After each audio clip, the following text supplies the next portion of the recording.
दोस्तों असां वटि अॼु मौजूदु आहे प्रेमी जोड़ो जेको हिन महिल प्रेस क्लब ते असां वटि पहुची चुको आहे ऐं हिननि खां अचो त इंटरव्यू वठूं त हिननि खे आख़िर छा मसइलो आहे, छो पहुता आहिनि हिते प्रेस क्लब ते ऐं हिननि जा मुतालबा छा आहिनि। जी साईं, जी तव्हां जो हिते आया हो हाँ। त तव्हांजो मुतालबो छा आहे?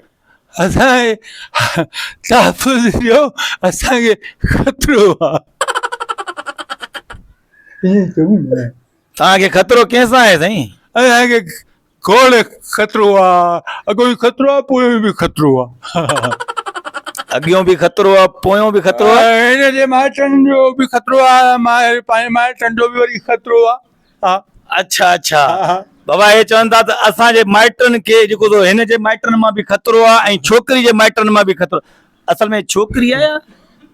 हा छोकिरी आहे, मां चङी तरह तसली कई आहे। छोकिरी आहे। जबरदस्त जबरदस्त। हाँ। असल में इहो दोस्तो हिननि खां पुछा था कयूं त हिननि ॿिन्हिनि जो प्यार थियो कीअं? अॻ में तव्हां सां छोकिरी प्यार कई या तव्हां कयो? मां हिन जे घर पिनण में वेंदो हुउसि, मां हिन जे घर में जीअं जाती पाती, हिन मूंखे ॾिठो, मां हिनखे ॾिठो, भइजी आई जीअं मां घुरियोमांसि, छोड़े ॾिनई। छोड़े ॾिनई छा?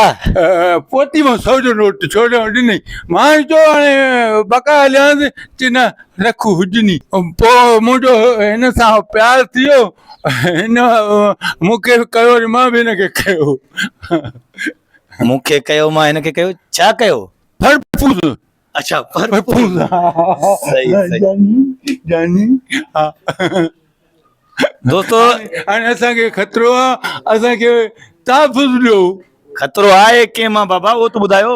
मां हिन जे माइटनि खे ख़तरो आहे, माण्हुनि चाहिनि था मुंहिंजे माइटनि जो ख़तरो आहे, माण्हू चाहिनि था हाणे मूंखे तूं पंहिंजे घर वेठी हल, मूंखे हुते तहफ़ुज़ ॾे, मां तो रहंदुसि। मां कहिड़ो एसपी मां तोखे घर वठी हलां, छा थो थी? मुसलमान हूं, वरी 2-3 ॾींहं घर में रहाए, पोइ मां कोर्ट में वञी कंदोमांसि नेको।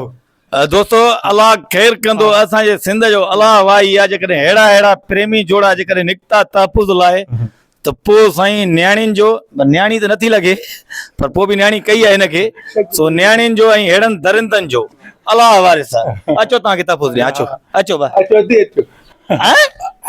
अदी अॻे वधी चवंदो मां, त पोइ प्यार थियो, हाणे ज़ाल अचो, ज़ाल अचो। ख़ुदा जी का मार पे अदी करे वरी प्यार था कयो न। हलिया हलिया तुंहिंजी बि अदी आहे, हुते मां मथे हथ रखंदोमांसि।